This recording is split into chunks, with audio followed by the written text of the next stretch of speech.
wedding portrait reappears after more than 100 years, and historians grow uneasy when they zoom in on the bride. The auction house in Charleston, South Carolina, was clearing out the Whitmore estate when Dr. Nixery. James Miller noticed the photograph. It was listed simply as wedding portrait. Around 1868, it sat among boxes of family documents and tarnished silver. Its cracked glass and water-damaged frame suggested many years of neglect. James, a historian who specialized in Reconstruction-era photography, bid $30 for it, more out of curiosity and completeness than real interest. For 3 weeks, the photograph remained in his archive at the University of Georgia, scanned and catalogued with dozens of similar images.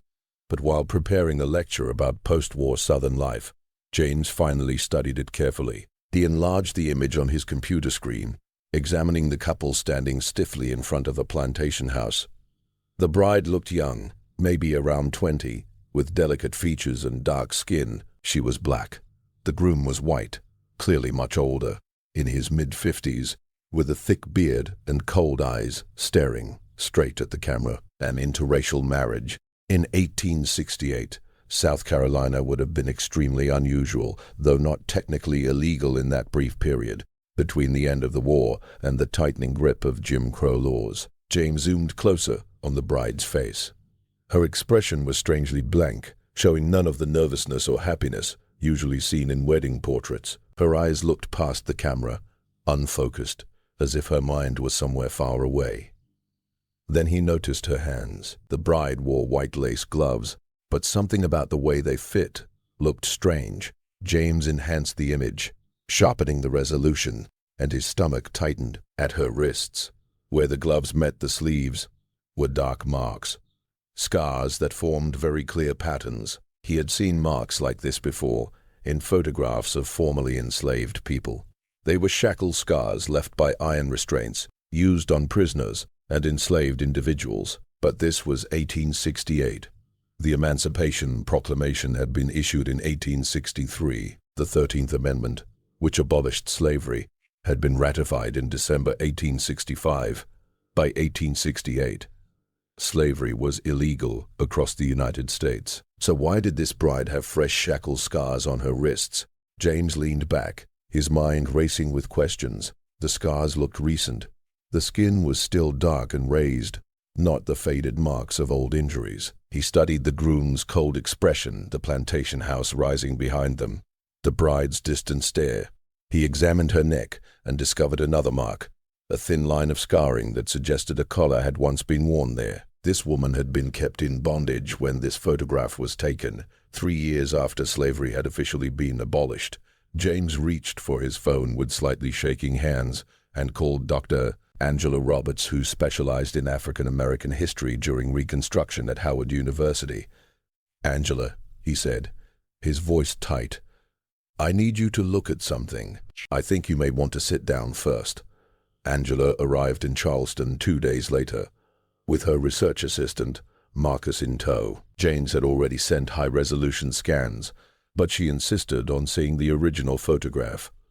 They met in his university office, the image placed carefully under a magnifying lamp. Angela studied it silently for several minutes, her expression growing darker. "The shackle marks are unmistakable," she said at last.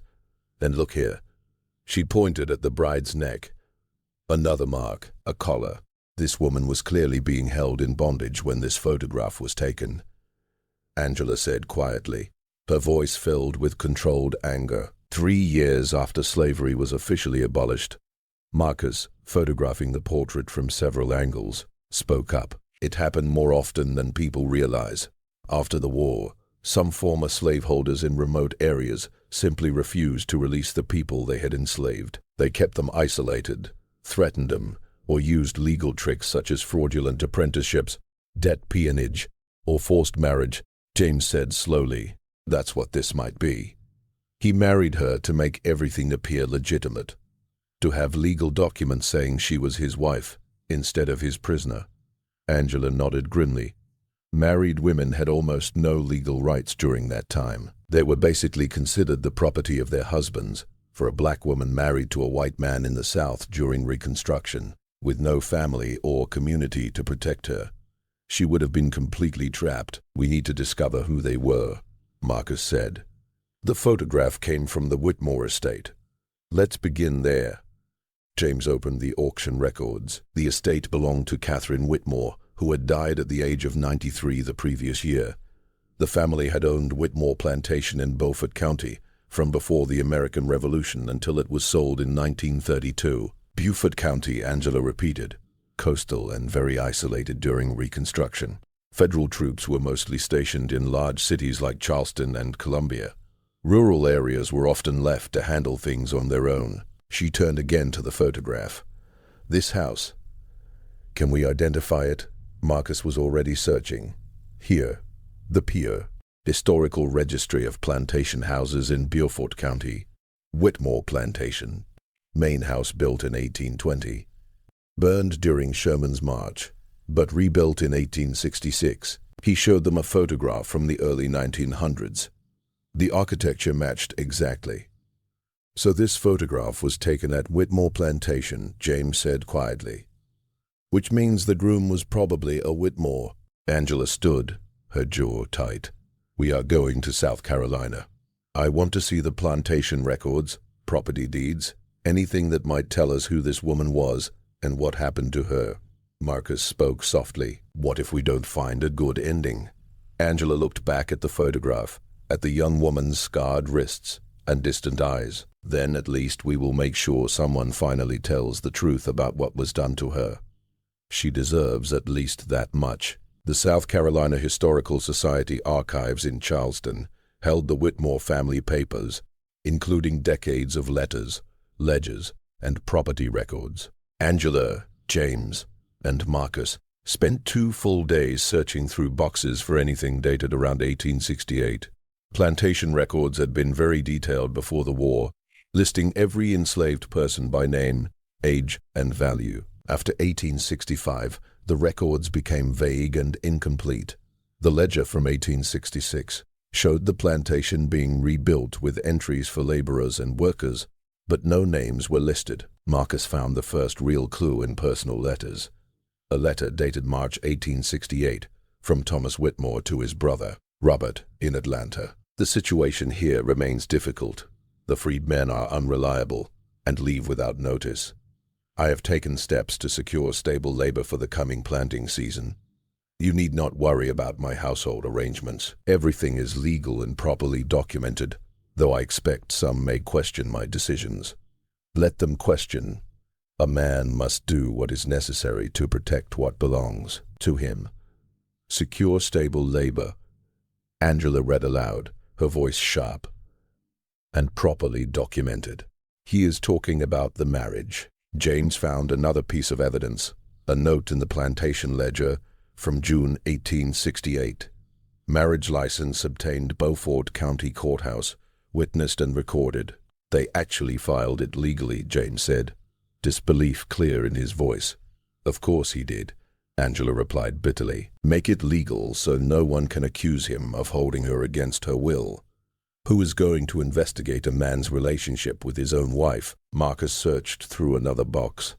Here is a letter from a neighbor dated August 1868, addressed to Thomas Whitmore. Dear Thomas, I feel compelled to express my concerns about the young woman living at your plantation.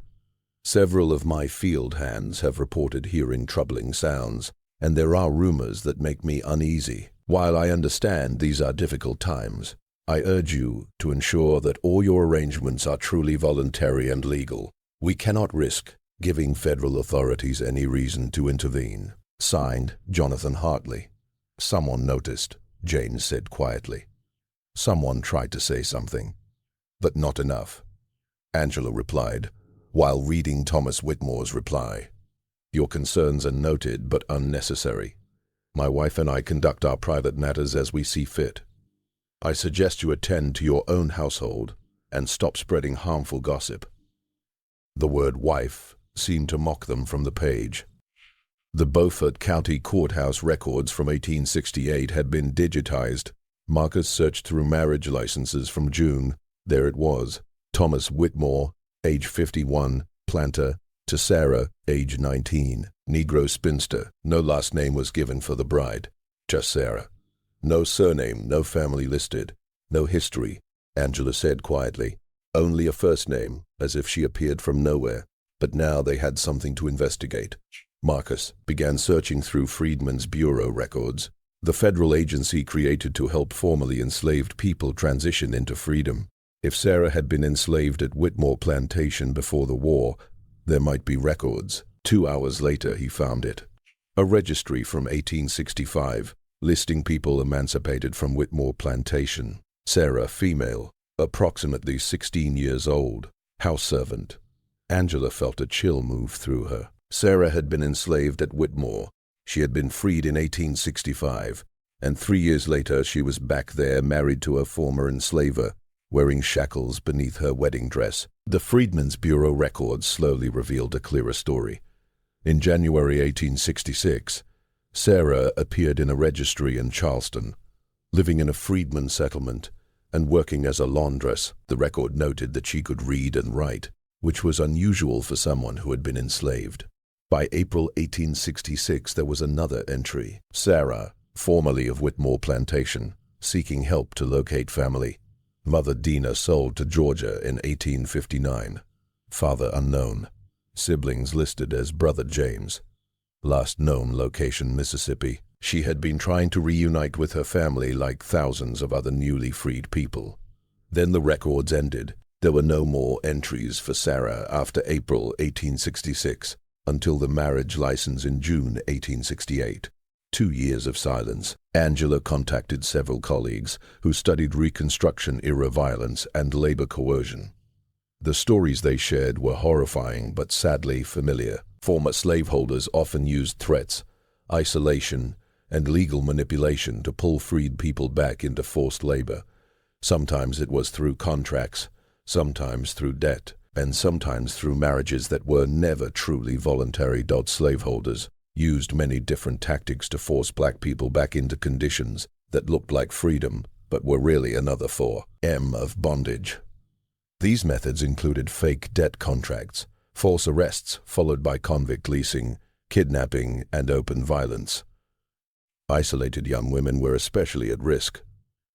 Dr. Patricia Henderson at Duke University explained that if a young woman had no nearby family and no community protection, she could simply vanish without anyone able to help her. Some women were told they owed money for the cost of being raised during childhood.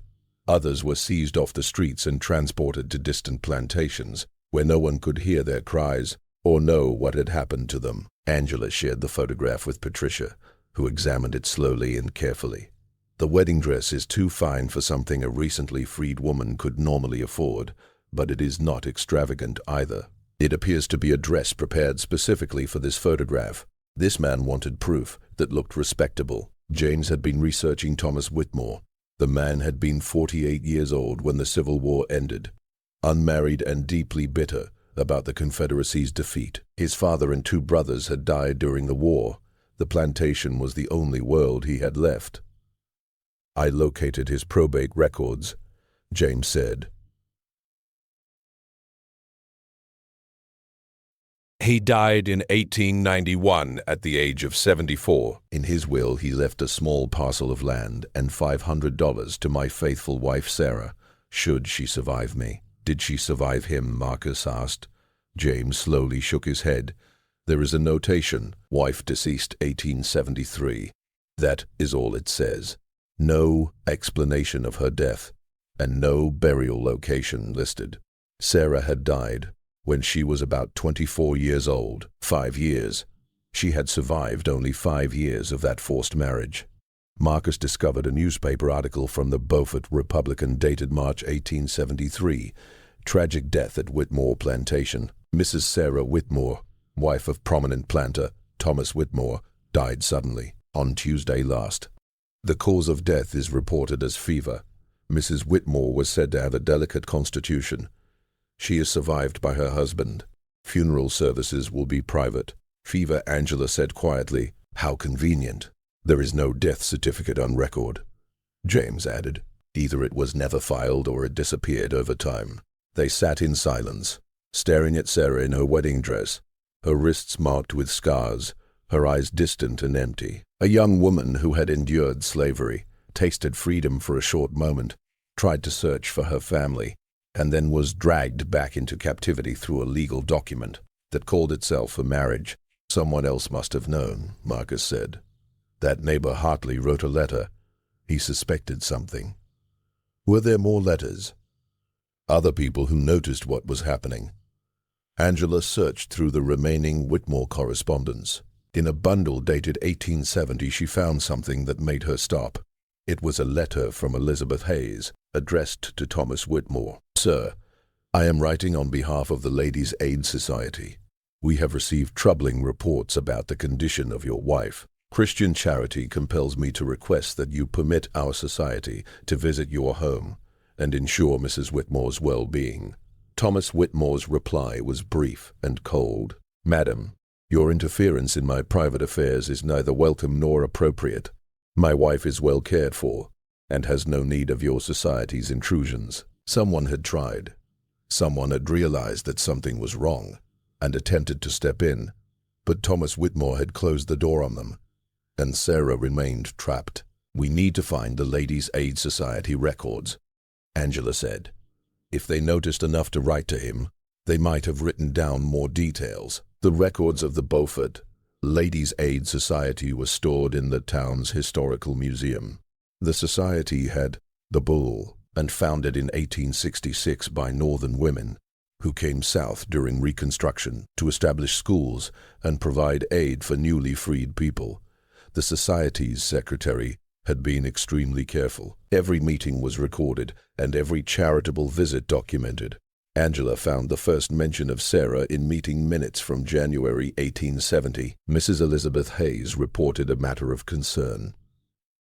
She has received information from a Negro servant regarding a young colored woman married to a white planter who may be in distress. The next entry appeared in March 1870.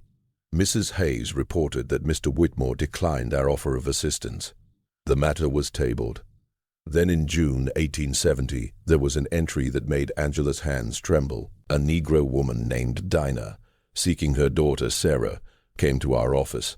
She had recently arrived from Georgia and through the Freedmen's Bureau, located information that her daughter might be in Beaufort County. Sarah's mother, she had found her daughter. She had come searching for her.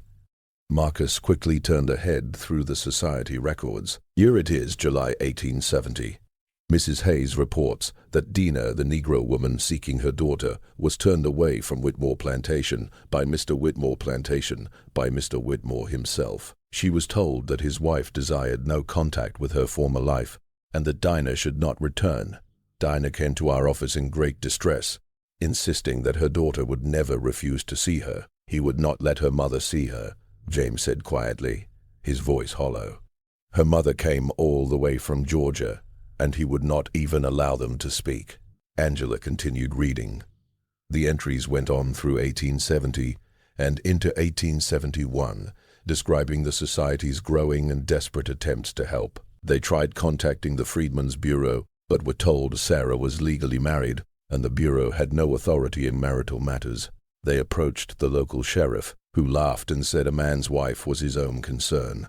They even attempted to send a minister, but Thomas Whitmore refused him as well. Dinah appeared again and again in the records.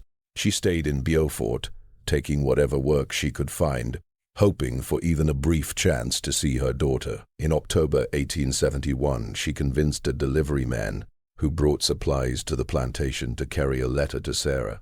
The man later reported that Mr. Whitmore intercepted all incoming mail. In December 1871, Dinah attempted to approach the plantation at night.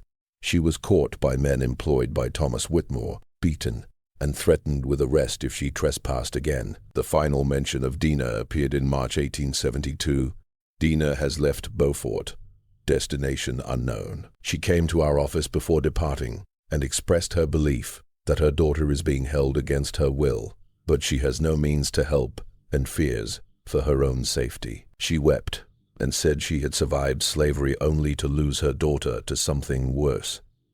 Angela slowly closed the record book, unable to keep reading. Sarah had been trapped. Her mother had been so close, only a short distance away, and Thomas Whitmore had kept them apart until Dina was finally forced to give up and leave. What about 1873? Marcus asked, quietly. The year Sarah died. Angela opened the next volume.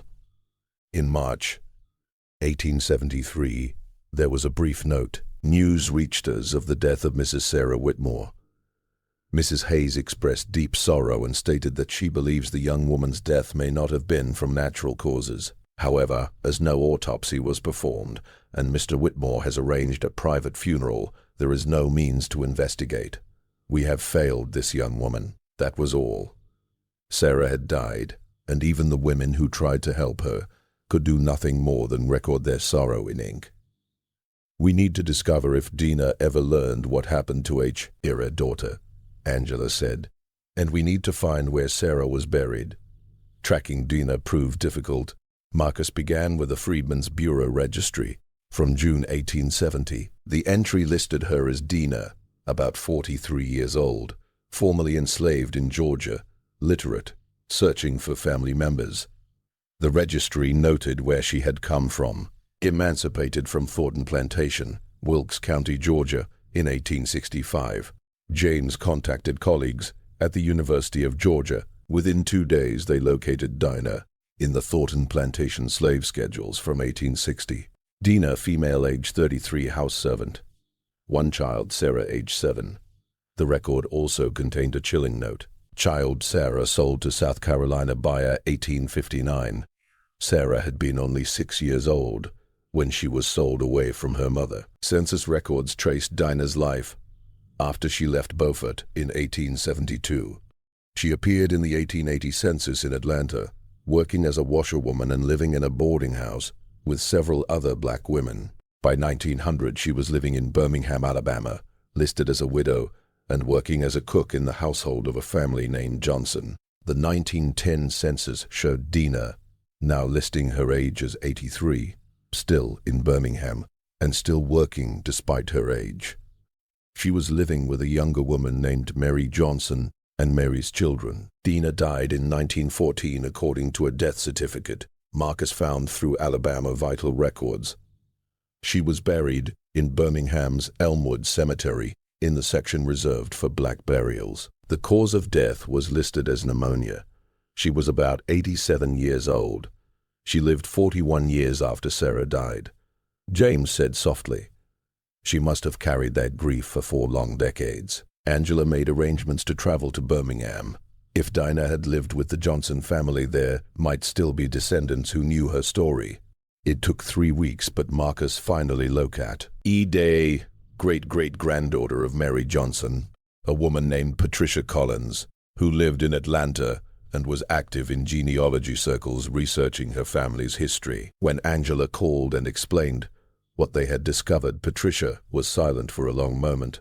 "My grandmother told me about Dina," Patricia finally said. "She lived with our family for years and helped raise my great-grandmother, Mary. Grandma always said Dina was the kindest woman she had ever known, but there was always a deep sadness in her eyes. She used to talk about a daughter who had been taken from her during slavery, a daughter she tried to find after the war but could not save." "Did she ever tell you her daughter's name?" Angela asked.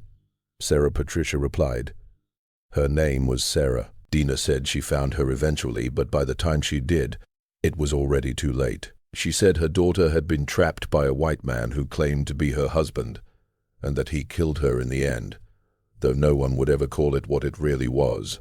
Grandma said Dina cried every year on what she believed was Sarah's birthday." Angela felt tears burning in her eyes. "We found a photograph of Sarah on her wedding day. We can see the truth in her face. The marks of shackles were still visible on her wrists." Patricia's breath almost stopped. "You found real proof?" "Yes," Angela answered quietly. "And we are going to tell her story. We will make sure people understand what was done to her and that her mother spent many years trying to rescue her." "Can you send me the photograph?" Patricia asked. "I would really like to see her face." Dina had always kept one small thing with her, It was a tiny piece of cloth she said Sarah had stitched herself when she was a little girl before she was sold away. It was the only thing she had left of her daughter. "I have it now," Patricia said softly. "I would finally like to see Sarah's face." Angela promised she would send the photograph soon, but before that, they still needed to find one more answer. They needed to know where Sarah had been buried. Finding burial records from 1873 in rural South Carolina turned out to be extremely difficult. Church records were incomplete, and many plantation owners buried black workers in unmarked graves on their own land without keeping any official records. Thomas Whitmore's probate files did not mention a family cemetery, and local church documents showed no burial record for Sarah Whitmore in March 1873. Finally, the records of the Ladies' Aid Society offered a small clue. In April 1873, 1 month after Sarah's death, there was a brief entry written in careful handwriting. Mrs. Hayes reports she spoke with the Negro man Jacob, who works at Whitmore Plantation. He stated that Mrs. Sarah Whitmore was buried in the old slave cemetery on the north edge of the property rather than in the family burial ground. He expressed that this was wrong and shameful, but he had no authority to change it. "They buried her in the slave cemetery," Marcus said, anger clear in his voice. Even in death, he refused to recognize her as his wife. The old Whitmore plantation land had changed owners several times since 1932. The main house burned down during the 1950s, and the property had later been divided into different sections. Part of it had become a housing development. Another part was farmland, and one section had been preserved as a nature reserve. James contacted the County Historical Preservation Office. A young employee named Courtney worked with land records and became interested immediately. "There are a number of old burial grounds scattered across what used to be plantation land," she explained. "Many of them are completely overgrown and forgotten, but we've been trying to document and protect that. Monsieur, let me check if I can locate where the Whitmore slave cemetery might have been." It took 2 days of comparing old maps with modern surveys. But Courtney finally located the likely area. It was about a half-acre plot on land that now belonged to the nature preserve, near a small creek, surrounded by tall live oak trees. "No one has maintained it in decades," Courtney said. "It's probably completely overgrown, but if you want to visit the place, I can arrange access." Angela, James, and Marcus drove to the preserve on a warm and humid morning in May. Courtney met them at the entrance and led them along a narrow trail covered with weeds and tall grass. The cemetery looked exactly as she had described. It was completely overgrown. The ground was covered with thick layers of fallen leaves and tangled plants. There were no visible headstones, though several low mounds suggested where graves might be. Large live oak trees formed a wide canopy overhead, their branches hanging with Spanish moss. "Most of these graves have no markers," Courtney said quietly. "Enslaved people and their families were rarely given proper headstones. We only know this is a cemetery because it appears on old maps, but we don't know who is buried in each place." Angela knelt down and brushed away leaves from one of the small mounds. Beneath them there was nothing. No stone, no marker, no name to tell who lay there. "Sarah is here somewhere," she said softly, along with who knows how many others.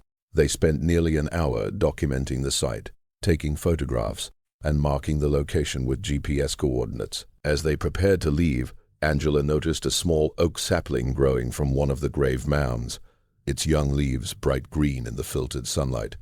"Life continues," she whispered. Back in Charleston, they gathered everything they had learned. The photograph of Sarah in her wedding dress, the scars visible on her wrists, the marriage license that had legalized her captivity, the records showing her mother's desperate efforts to rescue her, the testimony from the Ladies' Aid Society, and the location of her unmarked grave. Angela suggested the next step. "We need to tell this story publicly," she said. "Not only in academic journals that only historians read. We need to write it so everyone can understand. For Patricia and her family who carry Dina's memory, for the descendants of those buried in that forgotten cemetery, for anyone who needs to understand that slavery did not simply end cleanly in 1865. James nodded slowly. And we need to do something about that cemetery. It should be properly marked and cared for. People should know what happened there. Marcus was already drafting a press release. The photograph will shock people, he said. And that is good. People need to feel shocked. They need to see Sarah's face and the scars on her wrists and understand what was done to her under the cover of legality. They worked through the entire night preparing an article for publication, contacting journalists, reaching out to descendants, and planning a memorial service at the cemetery. The article first appeared in the Journal of Southern History, along with a companion story in the Atlanta Journal-Constitution. The headline was direct and powerful. Wedding photo reveals illegal enslavement after abolition. Historian uncovers forced marriage used to hide captivity. Sarah's photograph appeared with both articles. Her young face looked directly at the camera, her eyes empty and distant. A close-up image clearly showed the scars around her wrists. The response was immediate and overwhelming. The story was shared by national news outlets, spread thousands of times on social media, and started intense discussions about the violence of Reconstruction and the long shadow left by slavery. Patricia Collins, Dina's descendant, gave several interviews describing her great-great-grandmother's lifelong grief. She showed reporters the small embroidered cloth Dina had carried for decades. It was only a small square of faded fabric with careful stitches, forming a simple flower pattern, made by Sarah's hands when she was still a child. This was all Dina had of her daughter, Patricia told reporters gently while holding the fragile cloth. She carried it with her for nearly 50 years, and now people finally know why. The Beaufort County Historical Society soon announced plans to build a memorial at the old slave cemetery where Sarah had been buried. Donations arrived from across the country. The money was used to clear the overgrown site, place markers, and build an information board explaining the stories of those buried there. Legal scholars began writing about how forced marriage had sometimes been used as a tool of continued exploitation after emancipation. Historians discovered other similar cases. At least a dozen documented instances existed of formerly enslaved women forced into marriages with their former enslavers in the years immediately following abolition. Sarah's story was no longer hidden. It was being told, studied, and remembered. 6 months later, on a clear October morning, more than 200 people gathered at the restored cemetery on the land that had once been Whitmore Plantation. The site had been cleared of heavy brush. The graves were marked with simple stones, and a memorial wall listed the names of those known to be buried there. At the center stood a larger monument dedicated to Sarah. It carried her photograph, not the wedding portrait, but the only other image Patricia had been able to locate, a small daguerreotype showing Sarah as a young girl smiling softly. Below, it was an inscription. Sarah, born approximately 1848, died 1873. Daughter of Dina, survived slavery, sought freedom, and was forced back into bondage through marriage. Her mother never stopped searching for her. May her story remind us that justice delayed is justice denied. Angela stood before the gathered crowd holding the wedding photograph. This image almost disappeared into history, she said. It survived by chance in an attic, later sold at auction, nearly forgotten. But Sarah's story deserves to be told. Not only for the historical record, but because it reveals a truth we must face. The violence of slavery did not end with emancipation. It continued in other forms, hidden behind legal documents and respectable appearances. Patricia stood beside her, holding the embroidered cloth. My great-great-grandmother Dina carried this cloth for almost 50 years, she said. It was all she had left of her daughter, the only thing she could hold on to. She died never knowing whether anyone would remember Sarah or care about what happened to her. She looked out at the crowd, tears running down her face. But today we are here, we remember, we care, and we are telling the truth. James spoke about the long research process, explaining how a single photograph had led them to boxes of forgotten documents, hidden stories, and a network of women who had tried to help Sarah but failed. The Ladies' Aid Society tried, Dina tried. Neighbors suspected something was wrong, and some even spoke up, he said. But the law protected Thomas Whitmore. The law claimed Sarah was his wife, and what happened between husband and wife was considered private. The law was wrong. Marcus read aloud from the Ladies' Aid Society records, from Dina's desperate pleas, and from letters of concern that had never received answers. Each word reminded everyone of Sarah's humanity, her mother's love, and the terrible injustice that had stolen her life. The ceremony ended with a moment of silence. Afterward, a young oak tree was planted beside Sarah's memorial stone. It was a symbol of life growing out of grief and memory taking root. As people slowly walked away, many paused at the memorial wall. They read the names carefully, touched the stones, and stood quietly in reflection. Some left flowers, others left handwritten notes, messages to those buried there, promises that they would not be forgotten.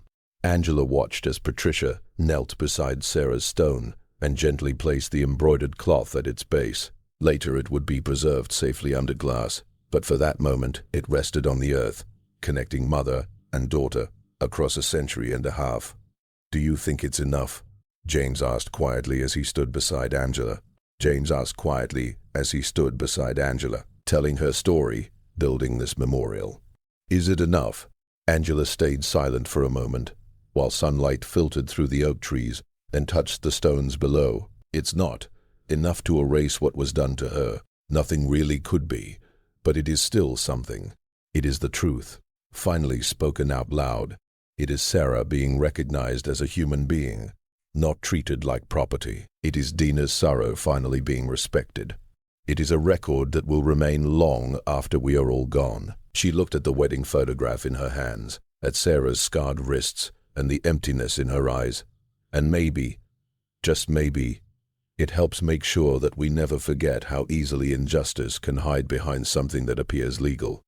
How important it is to question what we are told is lawful and correct."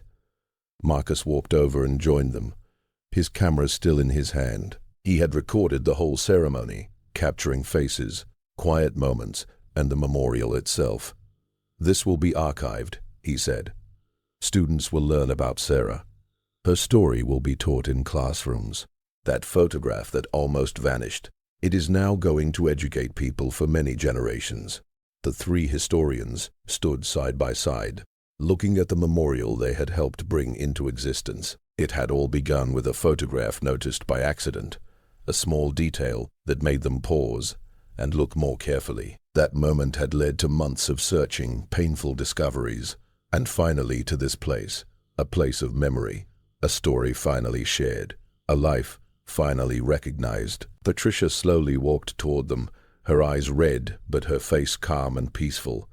"Thank you," she said quietly, "for seeing her, for caring enough to search for the truth, for giving Dina's grief a voice even after so many years had passed." "Thank you for sharing her story with us," Angela replied softly, "for trusting us to carry it forward." As they walked back toward the parking area, Angela turned around one last time and looked at the cemetery. The memorial stone stood firmly in place, Sarah's young face smiling from the daguerreotype, surrounded by flowers, handwritten notes, and the quiet promise that she would never be forgotten again. The wedding photograph had uncovered a painful truth, but by bringing that truth into the light, it had also returned something valuable: Sarah's humanity, her story, her rightful place in the long history of America's struggle for justice. She had been invisible while she lived, trapped and silenced by the world around her. But in death, at last, she was finally seen. She was finally heard. She was finally heard. She was finally remembered. And that, Angela thought to herself, was the very least they could do. The absolute least. And perhaps also the most important thing of all.